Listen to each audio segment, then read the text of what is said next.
there for 3117 interview. is a big She hole. was staying in Beckton. That's right. Well, until they play TCU, and TCU. And yeah, that night she walked and got into Times Square and walked over to Rockefeller Plaza. What you got there? While I was talking to her. Yeah, no, it's not very far at all, so. But that is the time to do it. Kudos to her for going and making the jump and trying it out. That is. Yeah, her roommate will be there. What's her? Oh, That that's was just awesome. cheap too. Well, she was an English major at KU, and she initially said she wanted to try to kind of get into publishing or something. Oh, it's a good one, is it? But she ended up, she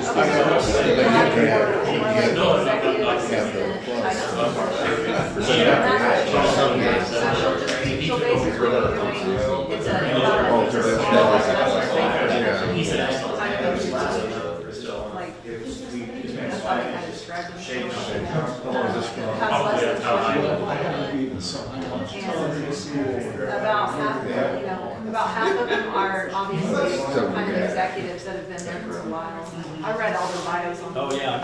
But then a few of them are, there's a number of new grads that. I guess they used to- that well, I mean, were you can only watch it. So I mean, it really could be pretty. Yeah. Mobile. Well, It's an exciting city. Eric would love to talk about things at KU because that was the best 6 years of his life, so. He changed majors and he was just full, so I did it. And at that time, it was $200 a semester. Isn't that crazy? So my parents were like, whatever. So crazy. A semester will be, Yeah. that's how much inflation happened over the last 30 years. I spent $14,000 last year. Yeah, that's crazy. You gotta tell me what it's like. My graduate school is up to $80,000. I did 1 year. Actually, I can't say I'm cheating because when I make cops, it's way too much money. Yeah. Well, But I graduated grad school in '96. our longest. So it's just so crazy. I mean, mine was $30,000. And when I was in 2014, But I think about this all the time, because I went to private school, so mine was more than it is, but I know that parents was $200. I'm well aware, well aware. We have been really happy with it. And everyone.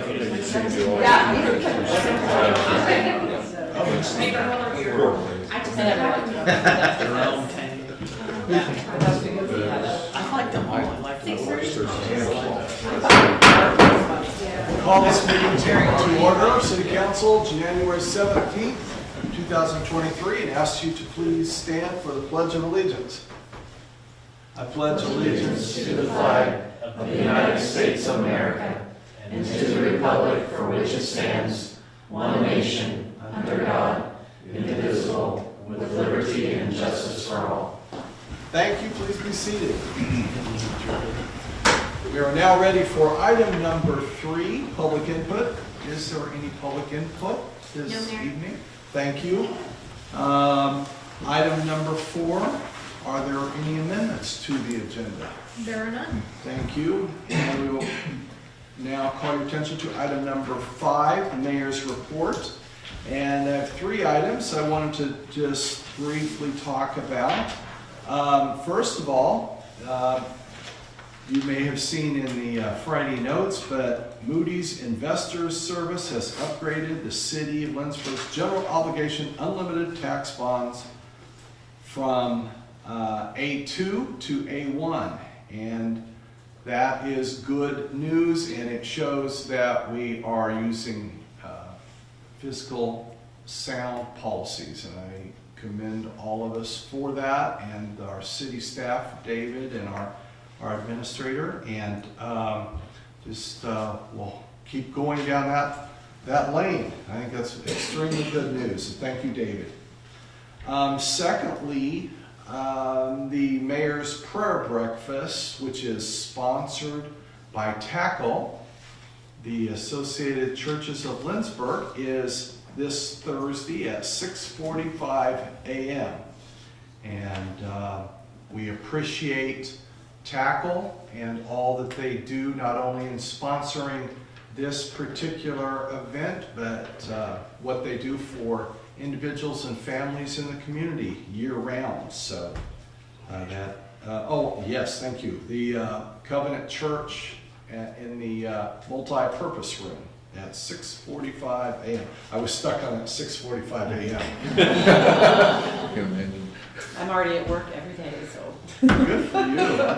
And thirdly, this just was announced, I think today. Correct? Lindsborg has been selected for the National Safe Streets for All Boot Camp, which is hosted by the National League of Cities and the Infrastructure Hub.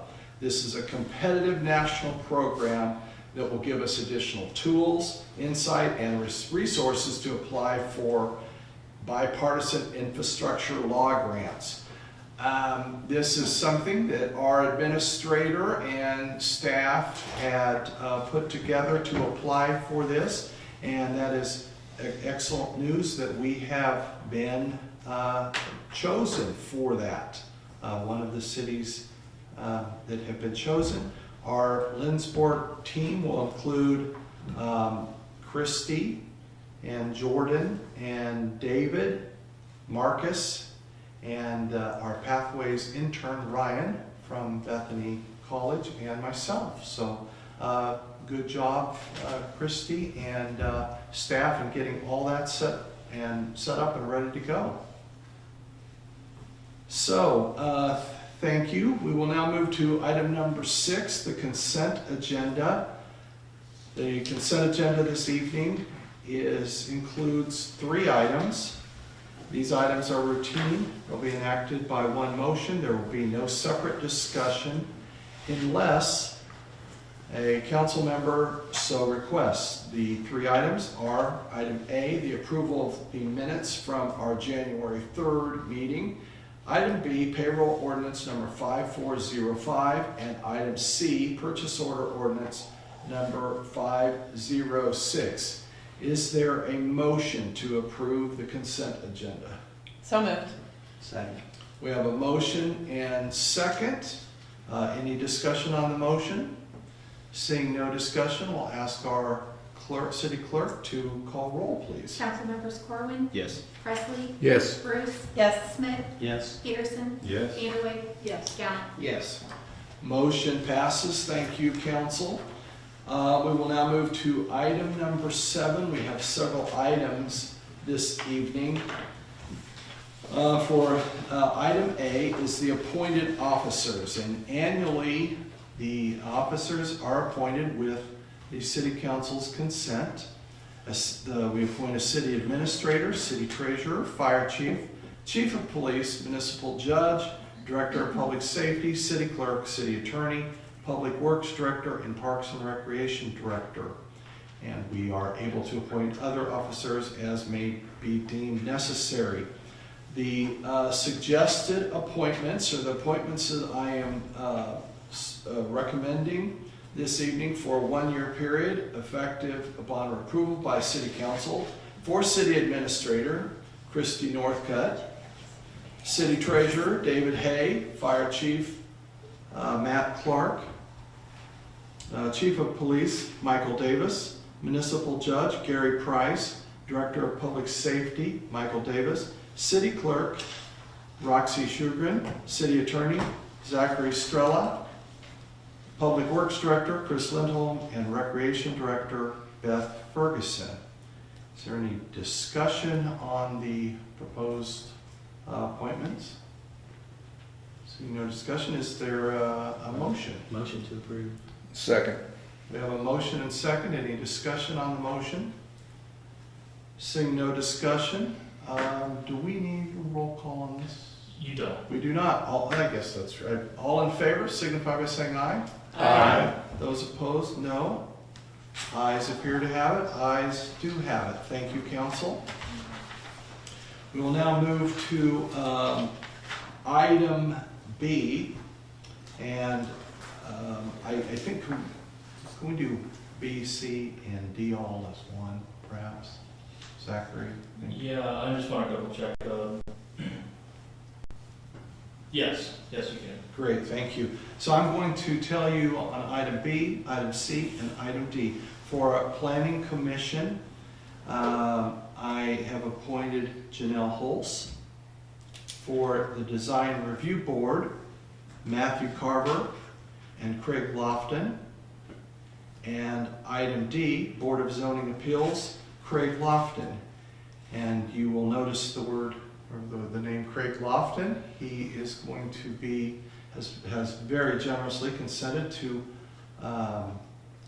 serve on all three. He's currently on planning, and that gives us kind of an at-large member. I think that's a very good change. So with that, the recommendation would be to approve those 4 individuals for appointments. Is there any discussion?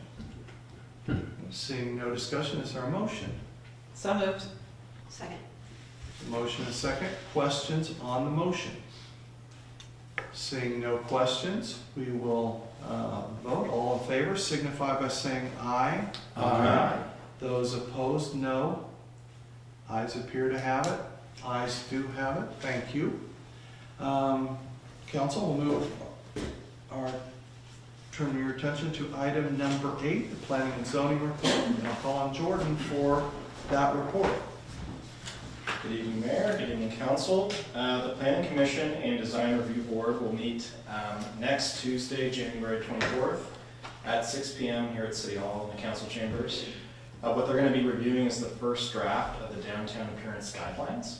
That's going to be based on public input that we've received from residents as well as business owners and property owners in town, as well as a review of similar communities who also have some kind of European heritage component to development, as well as input from the Design Review Board and the Planning Commission from the last meeting 2 months ago. So anyway, after that meeting, the same draft will be sent out to the folks who contributed public input last time to their email, and it'll also be posted on the city website in the Community Development tab, and it'll be open for comment there too. So anybody who wants to be involved in this process, please do. The appearance guidelines are something that we have laid out in code, and the process is designed to work with input. So if we don't get public input, it's going to be really hard to do this. So I encourage anybody, any resident who's interested, especially those downtown property owners, people who live downtown, and residents, to please contribute. So that's the report. Questions for Jordan? Seeing no questions, thank you, Jordan. We'll now turn our attention to item 9, and this is a first reading item. Item A is the Riverside Park Site Survey, so this means that we will not be voting on this evening. This is an opportunity to fully discuss and understand what is before you. So again, I will call on Jordan. Okay, good evening again. Okay, so a little bit of background. At the January 3rd, 2023 study session, City Council directed staff to evaluate Riverside Park as a potential site for a future recreation center. As such, the Community Development Department issued an RFP to 3 firms capable of completing a comprehensive site survey at the location. The RFP was issued to Garber Surveying Service, Cobb Valley Engineering, and Schwab Eaton. The scope of the work included locating and reestablishing property lines, indicating reliefs, contour intervals, benchmarking, indicating locations of exterior dimensions of all buildings at ground level, indicating locations of substantial features like parking lots, billboards, signs, water features, trees, adjacent streets, etc. Any kind of utilities, as well as providing a drawing in AutoCAD format as well. So after receiving these, the lowest bid came in from Garber Surveying Service at $5,250. The other closest bid came in at, I think, $5,750, and there was another bid at around $11,000. I was confident in all of them to be able to do this service, so really it kind of came down to price. Garber has done a lot of work doing site surveys in town, so I'm also familiar with them. They happen to be the lowest bidder. So that's the overview. And again, a first reading, and happy to answer any questions about that site or what the site survey would do. Questions? I guess, so the purpose of this would be for them to either say, yes, this is an area that could potentially have a building on it, or not. Is that kind of the goal for this, or what? Why are we doing this, I guess? Yeah, so the purpose of the site survey would really be able to take that to an architectural firm to be able to do a site plan. So without having the boundaries outlined and any of the above ground or below ground features, any firm that would potentially put a design together, say with the funds that we discussed in study session from EPIC, that program, to do a design or to do a site plan, they wouldn't really have any good information to go off of. They'd be drawing out of scale and without an understanding of the context. So this will allow us to go forward and procure a site plan and design for a structure at that location. And refresh my memory on the EPIC, what does that pay for then? Does that go Yeah, to them so- is that part of the application process for the money, or? So EPIC, the engaging placemaking in communities, I believe is Innovative communities. in innovative communities, that funding would go towards the site plan itself. So to procuring an architectural drawing. This would be what they would need an architectural firm to do that drawing. Thank you. Jordan, we don't, since we don't have a firm date on this, and we've kind of looked at several sites and so forth, is this timeline, or is this a little early, or are you thinking, convinced that it needs to be this early? I think it makes sense. Even if, say, we did the site survey and decided not to go on that lot, the survey would still be useful for future development.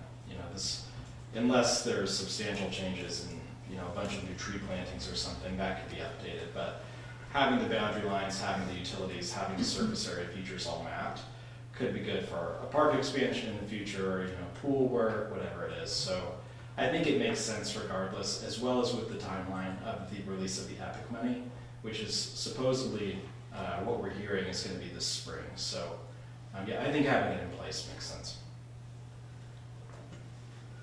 Further questions? That you said the EPIC money would be available this spring, so have we already made our proposal to that, or the proposals would be open? I mean. So we've been chosen as a community, and Okay. I think also if you wanted to ask more in-depth questions about that program, I think Holly could probably answer those. Okay. But that money is available to make a request of, and they've said potentially releasing in the spring. That's my Okay, knowledge. so basically we would just say we're ready to We're ready to go. do an RFP for Yeah. structural, and then we would touch base with EPIC and they would. It would potentially pay for this and also the hiring of an artist. That was one of the requirements that Well, would. why don't you come on up? Sure, do that. Just try not to interrupt you. It would potentially pay for this portion of the project, for the architectural portion to begin, just to see what could be done on that site, not necessarily plans for the exterior, what it would look like, how it could fit. And then we also are required to pay an artist with part of that money. That's one of the requirements. And we have already been in conversations with Michaela Groblocker because of her experience having worked with educational programs, with artists who are working in galleries and things like that, to look at how we could utilize that space for the arts, because that is what that money requires. And they're excited to think about it being used in part with this project. So, but they are behind schedule. Okay, So we're waiting. thanks for clarifying that. Further questions? Comments?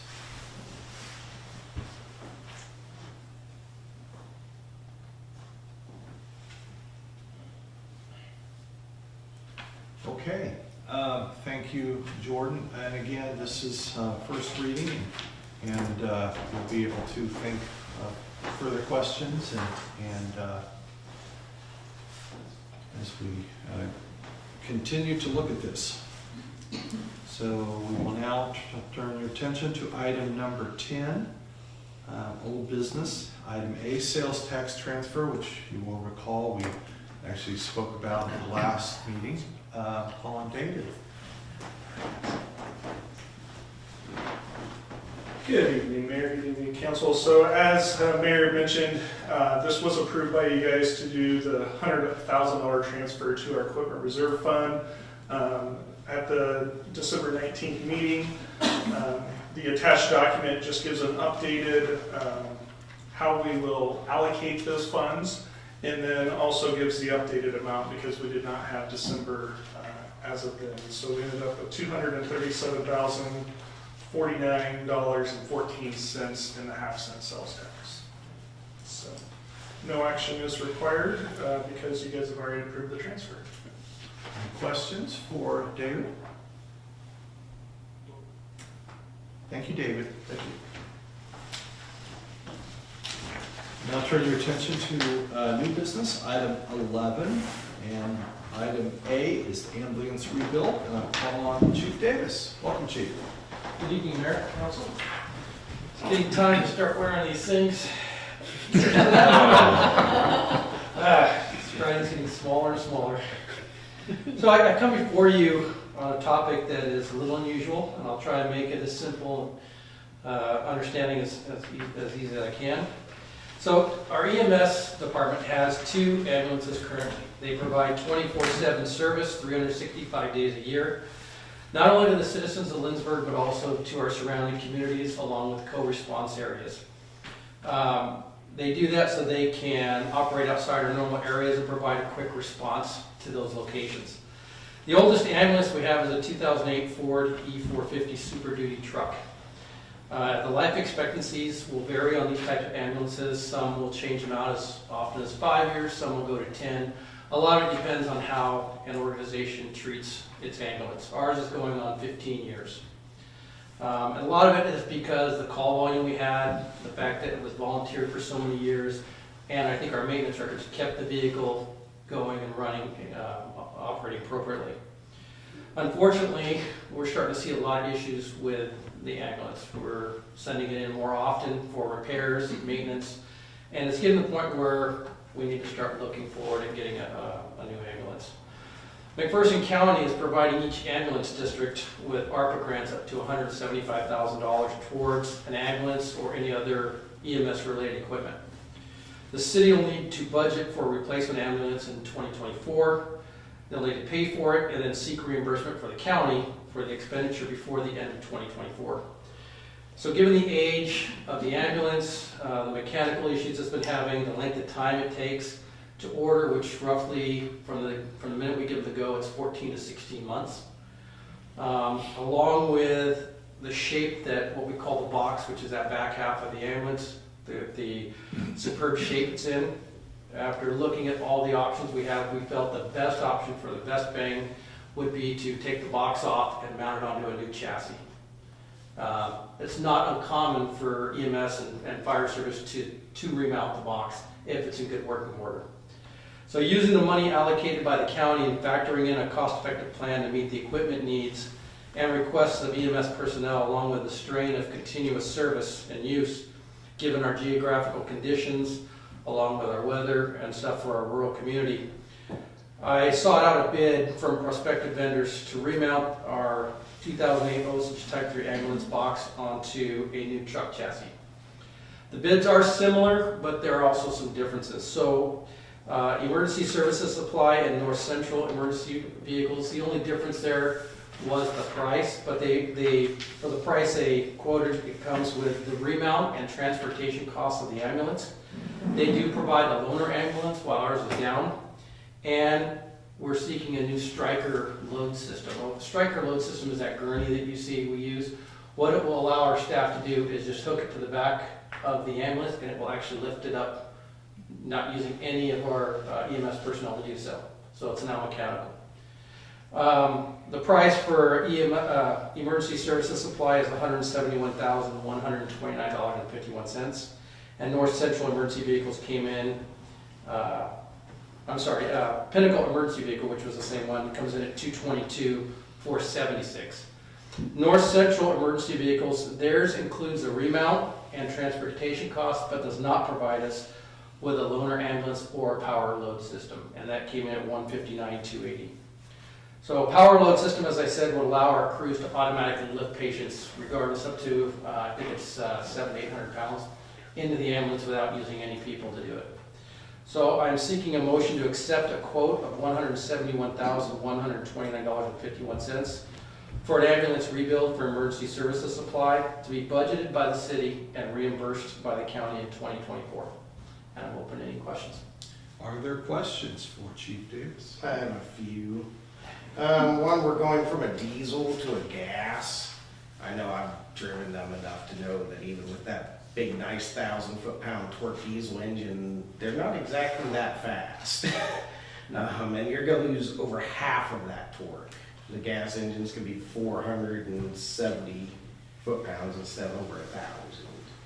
So that's probably not a huge issue for in town and normal stuff, but if they're trying to go down the highway and there's a 70 mile an hour, if there's like a 30 mile an hour headwind, and it's going to really be pushing it. Sure. And I know it already kind of pushes them already, putting a big box down the road that hard. Another question, which this is all stuff that really, I feel like we should approve something and go ahead and get the ball rolling because we need it. It's time. I mean, we've saved enough money by getting them along this long that we're kind of on borrowed time now. But another thing I noticed was that they only list a single alternator. I know like even both of them right now have dual alternators, and they have charging system issues here and there just because it's so much load. We might want to make sure that they're actually going to have a second alternator, not just a single. And I think one of the current ambulances has chain slingers for snow. Yes. Do they consider that part of the box? Are they transferring that? Because dual rear wheel ambulance without those on the snows could be My stuck. understanding is that now that's basically considered standard with them. Okay, good. Because I'd be scared otherwise. Because we talked about it and came across as it was standard nowadays. Good. Part of it. Awesome. That's it. Well, that was a lot. Further question?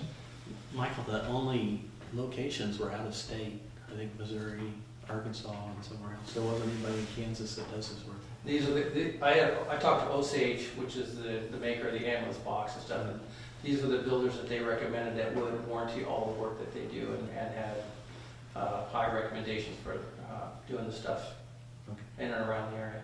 Thank you. You may have mentioned it, but I forgot, or didn't hear it. The fact that they do provide a loaner, how long would that loaner be in place? Or? Roughly, they said estimated 60 to 90 days, could be up to 120. So that's a pretty nice value then.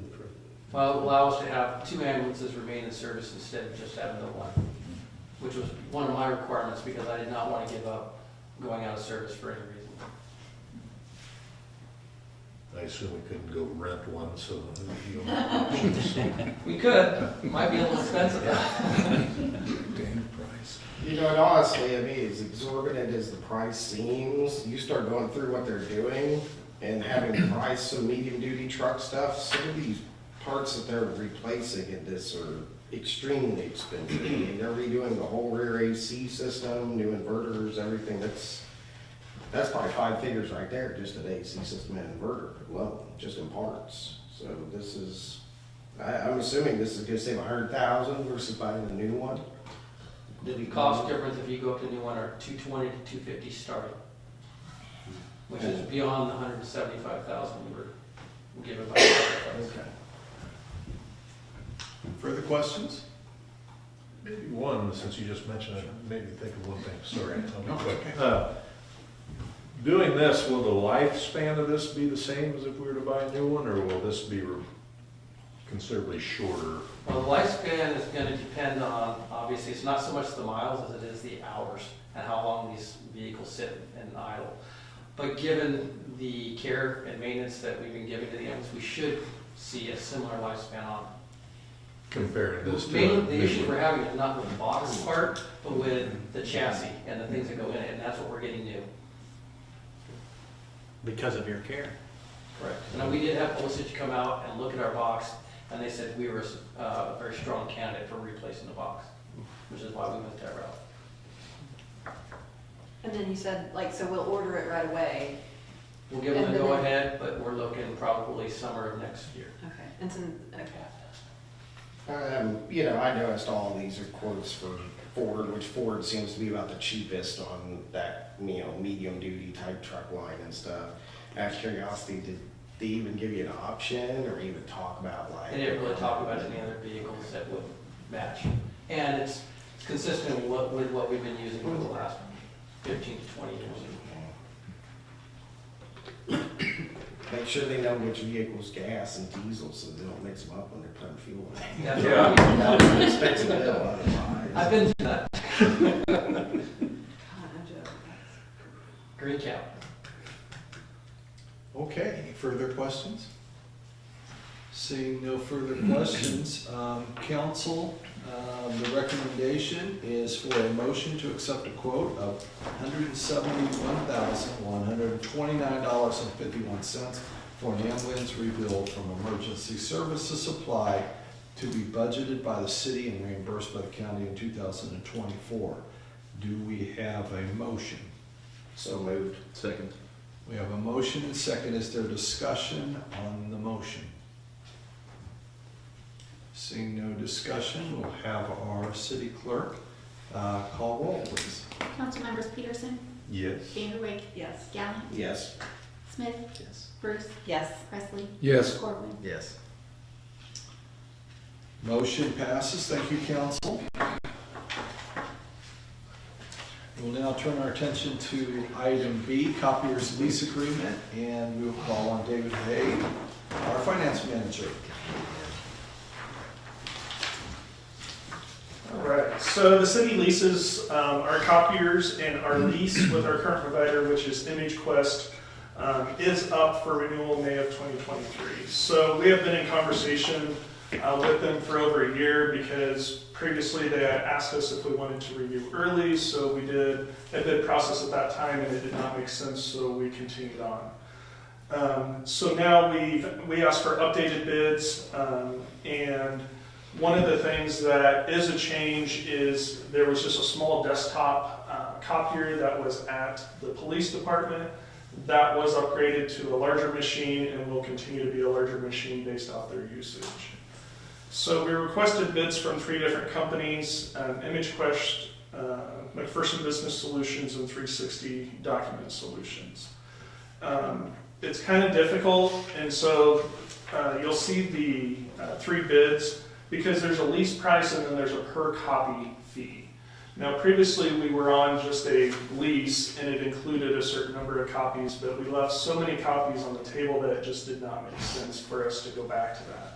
So that's why we're going to a per copy basis, and so basically they will charge us our lease, and then I averaged out based off our usage from 2021 how many copies we would have in color, how many black and white, and the different types of machines. So after looking through those, you'll see that the average monthly cost for ImageQuest came in at the lowest bid. Those are Xerox machines at $808.39 is the monthly average cost, with the lease being only $545.30. So obviously that is going to change month to month depending on how many copies are made, with staff focusing on printing in black and white, obviously, versus color because of the cost difference. So what we're looking for today is a motion to accept the bid from ImageQuest for a copier equipment and service with a monthly average cost of $808.39 per month. Thank you, David. Are there questions for David?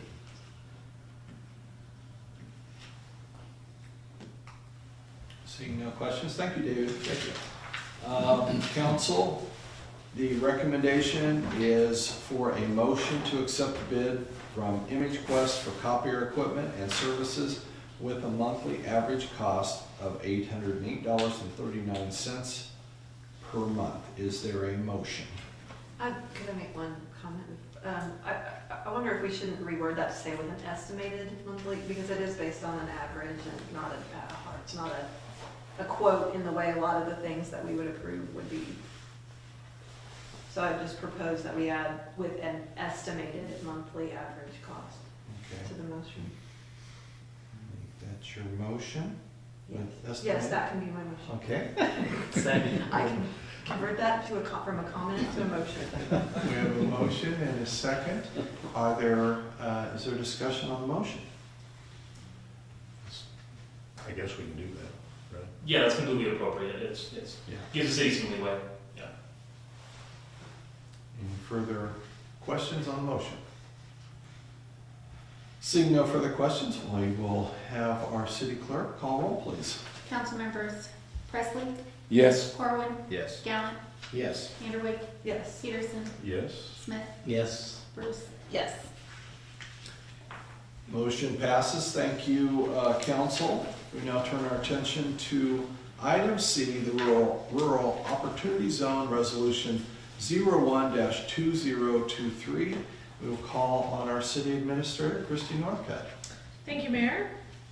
Last year at this time, you may recall that you voted to approve the City of Lindsborg participation in the Rural Opportunity Zone through the Department of Commerce. And in doing so, we committed to a 5-year period. However, the Department of Commerce requires actually, that annually by January 30th, that the cities who participate bring forward a new resolution that commits the funds that allows us to participate for that year. So the total cost to the city that you approved last year was for up to $4,500 for this educational opportunity. That would be 3 residents of Lindsborg at $1,500 each.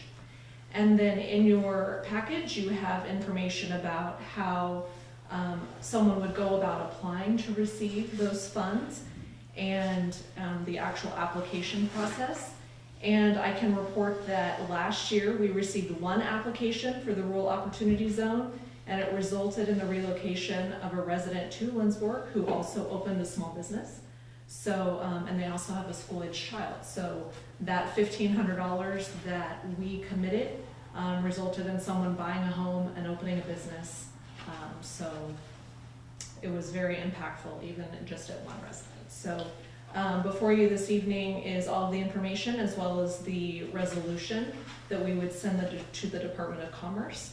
So we would be looking for a motion to approve Resolution 01-2023, authorizing continued participation in the Rural Opportunity Zone program for the calendar year 2023 and to provide up to $4,500 in matching student loan payments. Are there questions for the city administrator? How is it advertised? We put this last year in our newsletter, and we also did social media about it.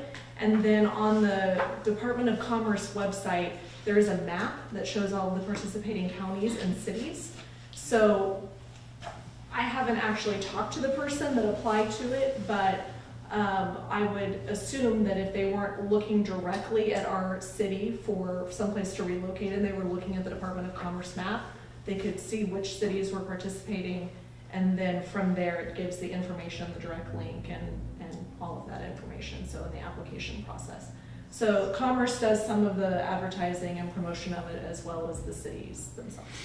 So did we do it across all of our social media platforms, or how did that? We did, yes. Okay. And our newsletter.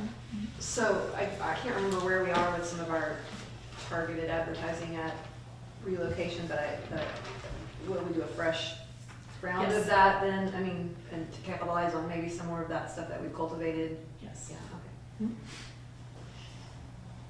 Further questions? That was actually going to be my question. Any further questions? Seeing no further questions, council, the recommendation is a motion to approve Resolution 01-2023, authorizing continued participation in the Rural Opportunity Zone program for the calendar year 2023 and to provide up to $4,500 in matching student loan payments. Is there a motion? So move. Second. We have a motion and a second. Are there questions on the motion? Seeing no questions, I have our city clerk call roll, please. Councilmember Smith, Yes. Bruce, Yes. Presley. Yes. Corwin. Yes. Talent, No. Vanderway, Yes. Peterson. Yes. Motion passes. Thank you, council. Now to call your attention to item D, appointed positions, ordinance number 5407. And again, we'll call on our city administrator, Christy Northcutt.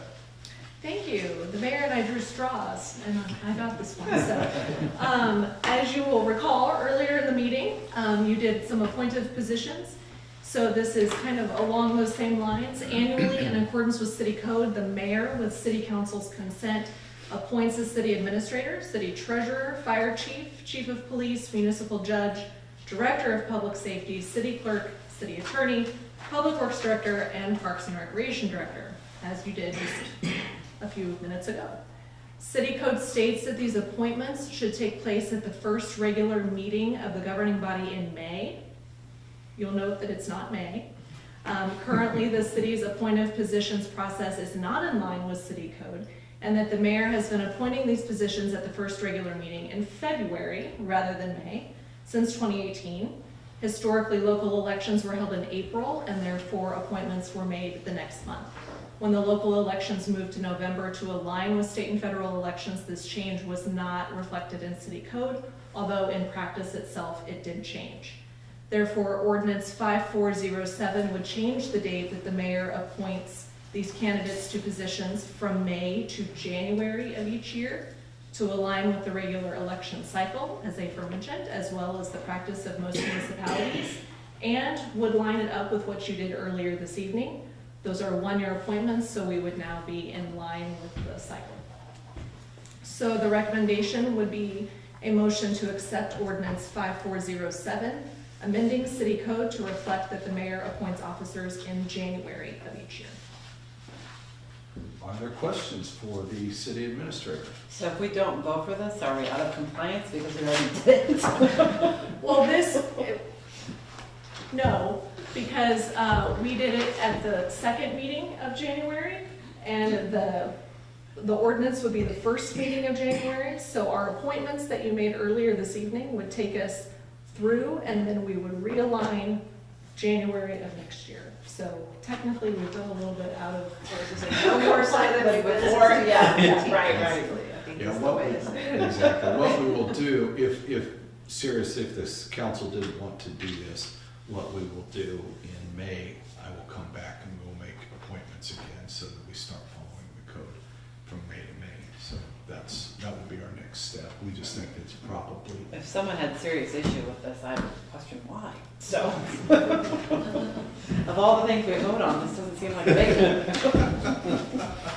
I just feel like we should, in practice and in code, be aligned. So I feel like you're correct. Yeah, we appreciate the city administrator asking questions and looking for these things, so. Anyway. I do yes. have a question about this because it names the Parks and Recreation Director, and we currently only have a Recreation Director that we voted on tonight, and we do have a separate Parks Director, We have a park superintendent. Superintendent. So Okay. that position has not been a director historically, although Okay. we are evaluating that possibly for future years. But currently, we have two separate positions, a parks superintendent and a recreation director. So as a matter of code, do we need to change that language from Parks and Recreation Director? And I'll say no, because we also have the catch-all clause of and may appoint such other officers Okay. may be deemed necessary. I think that covers it squarely. Yeah, Thank you. so that was kind of our thoughts, and that we do want to follow that as much with the names, and I think we had talked about continuing to make sure that we are following code as precisely as possible. But as Zach just said, that is correct. It has kind of catch-all language that I think covers that. Okay, seeing no further questions, council, the recommendation is a motion to accept ordinance number 5407, amending city code to reflect that the mayor appoints officers in January of each year. Is there a motion? So moved. Motion and a second. Questions on the motion? I'm sorry, was that Rebecca as the second? Yes. Seeing no questions, all in favor signify by saying aye. Aye. Opposed, no. Ayes appear to... Clarification, Mayor, because it's an ordinance, we need a. Oh, I'm sorry. So, just a point of clarification on that generally, that's just a matter of best practices for record keeping purposes. For something like this, where there's no debate or anything like that, and there's no question, it's fine, we don't have to do it for today, it's just a best practice. Okay, Thank you. so I don't think you got to finish your sentence, I apologize. Okay, the motion passes, thank you. Okay. And, council, we have a need for executive session? Thank you. Thank you, more ways than one. And is there any other item to come before the council? Seeing no further business, I would entertain a motion to adjourn. So moved. Second. A motion second, all in favor, signify by saying aye. Aye. Opposed, no. Do you want these forms We back? are, yes, we are adjourned, and you will notice there is a form in front of you regarding your relationship with the city. You can fill that out, Oh, give yeah. that to Roxy. And I'll take also- iPads. Also, you have your iPad with you tonight. If you're